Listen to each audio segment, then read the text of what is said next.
MHJ Unplugged. नमस्कार नमस्कार, मी अमित फाळके. रावेतकर आणि वामनहरी पेठे ज्वेलर्स प्रेझेंट्स MHJ अनप्लग्डच्या पहिल्या पॉडकास्ट एपिसोडमध्ये तुमच्या सगळ्यांचं मनापासून स्वागत. मंडळी, आजच्या पहिल्या पॉडकास्टमध्ये मी स्वागत करतोय माझा जीवाभावाचा मित्र सुमारिया चौगुलिया, लोचन मजनू अशा अनेक विविध कॅरेक्टर्सनी तुमच्या माझ्या आपल्या सगळ्यांच्या मनात प्रेमाचं स्थान निर्माण करणारा one and only Sameer Chougule. Hello. असं काहीतरी हास्यजत्रेमुळे होणार आहे. हो, अगदी अगदी. आणि पहिल्या एपिसोडला माननीय श्री समीर चौगुले, म्हणजे ह्याच्या इतकं कम्फर्ट मला काही नाही आहे. फाळके सरांची कृपा प्लीज.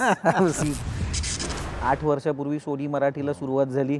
विणूया अतूट नाती म्हणत आपण तू आणि मी आणि आपल्या हास्यचित्रेची सगळी मंडळी सोनी मराठीच्या लॉन्चचे साक्षीदार आहोत.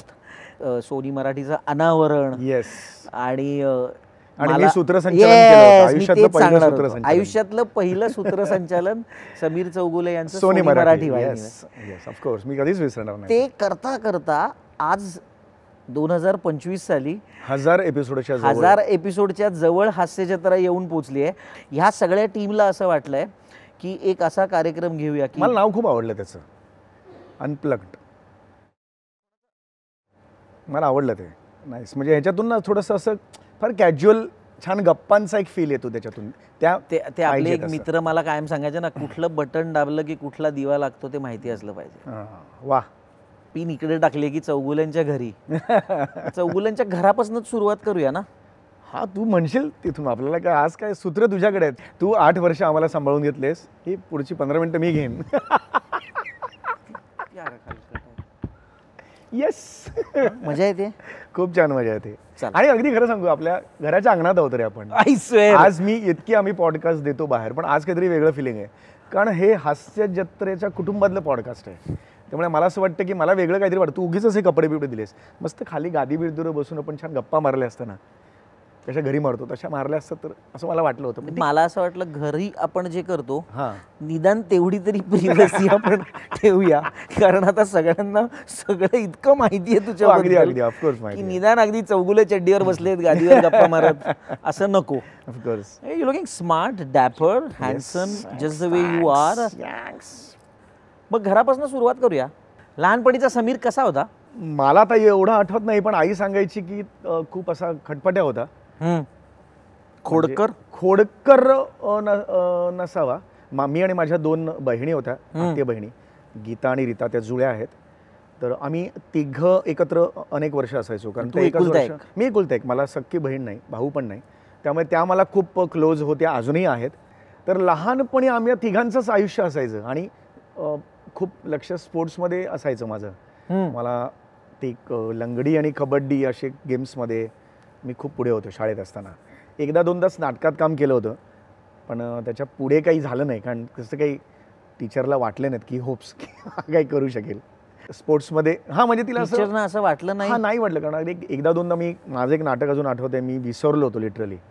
आणि मी डोक्याला हात लावला होता. आतून मला सगळे जे मला ते आठवलं ना सगळं, की मला एवढं पोटात गोळा येतो अजूनही एवढ्या वर्षांनी सुद्धा, की तो दिवस आठवला की काय झालं होतं, की माझ्यामुळे पडलं होतं लिटरली नाटक ते.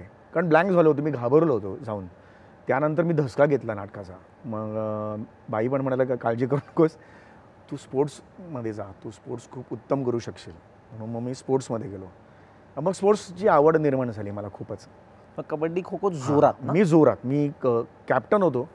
आणि मी लिटरली झोनल लेवलपर्यंत वगैरे आम्ही जिंकून वगैरे आलेलो होतो. तर माझं खूप ठाम होतं की मी कबड्डी या खेळात माझं हे करणार कारकीर्द.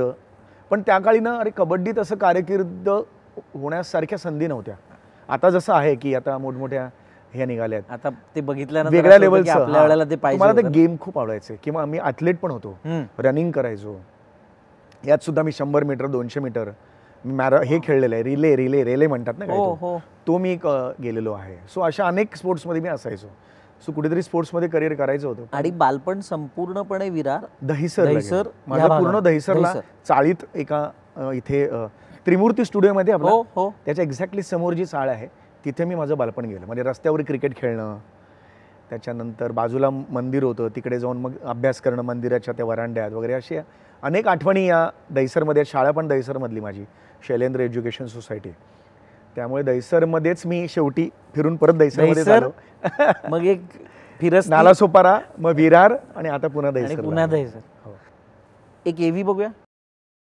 ओ माय गॉड, लहानपणी सगळेच गोड असतात. हा तू आहेस? येस, हा तू आहेस? हो, म्हणजे कॉलेजला असताना हे कॉलेजचा माझा हा ग्रुप होता. माय गॉड, मी कविता पण आहे माझ्या बाजूला. सोनाली अर्चना माझ्या चांगल्या मैत्रिणी. हे लग्नाच्या आधीचं प्री वेडिंग, हे प्री वेडिंग. ही माझी आई. I miss her so much. हा लग्नातला ऑफकोर्स. मी आता 27 वर्ष झाली त्याला. हा माझ्या मुंजीतला. वाव. हे मी, आई, बाबा आणि आम्ही महाबळेश्वरला फिरायला गेलो होतो, पाचगणीचा. आणि तिकडे बाजूला महाबळेश्वर असं लिहिलंय आईने पेनाने. हे कॉलेजचं आहे, आपल्या क्लासचा आहे. मी तेव्हा गाणी वगैरे गायचो. हा पण माझ्या मते FY ला वगैरे असं मी. हे लहानपणीचं नाटक. हे शाळेतलं नाटक आहे. हा, शाळेतलं नाटक आहे. तो बाबा आणि मी मुंजीतला. आई एकदम भारी वाटतं रे हे सगळे. हा बघ, माझा आवडता शर्ट होता तो असा मोठ्या कॉलरचा. हा माहिती का, हा संजोत वैद्य माझ्या कॉलेजचा मित्र. आणि आम्ही निर्माता संजोत वैद्य. हा, निर्माता संजोत वैद्य. आणि आम्ही काहीतरी इम्प्रोव्हायझेशन करतोय. हा माझा चष्मा घातलेला कोण आहे? हा मीच आहे ऑफकोर्स. हा यदा कदाचित मधला. काहीतरी 100 काहीतरी प्रयोग झालेले आणि असे काही. वा वा, छान वाटलं रे. पण एकुलता एक असल्यामुळे आई बाबांबरोबर एक वेगळं कनेक्शन लहानपणापासून असणार. आई बरोबर एक वेगळं कनेक्शन, बाबांबरोबर एक वेगळं कनेक्शन. मला नशिबाने बरेच वेळेला बाबांना भेटता येतं.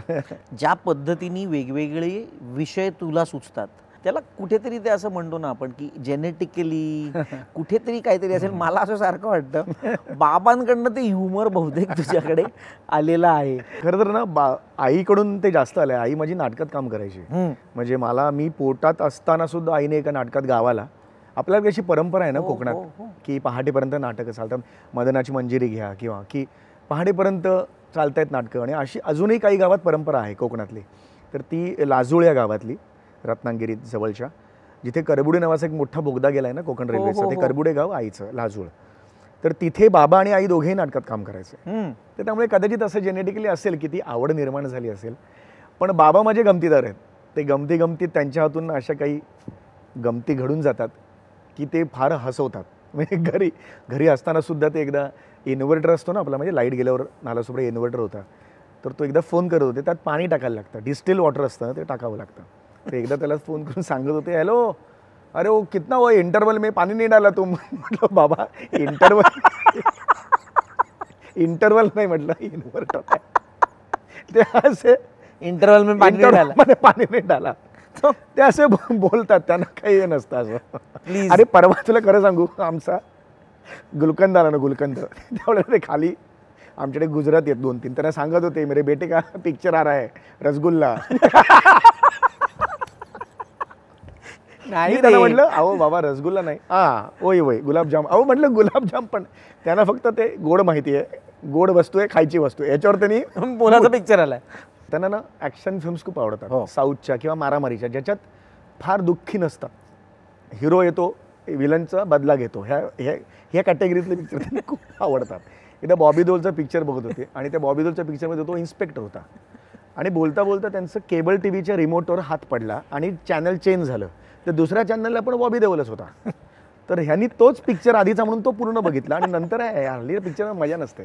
काय झालं, काय एक इन्स्पेक्टर गुंड कसा होतो, तो दुसरा ना बादल पिक्चर होता, बादल, ज्यात बॉबी देओल गुंड आहे.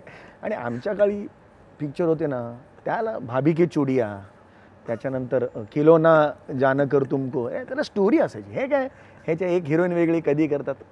म्हटलं एका वेळेला 2 पिक्चर बघितले.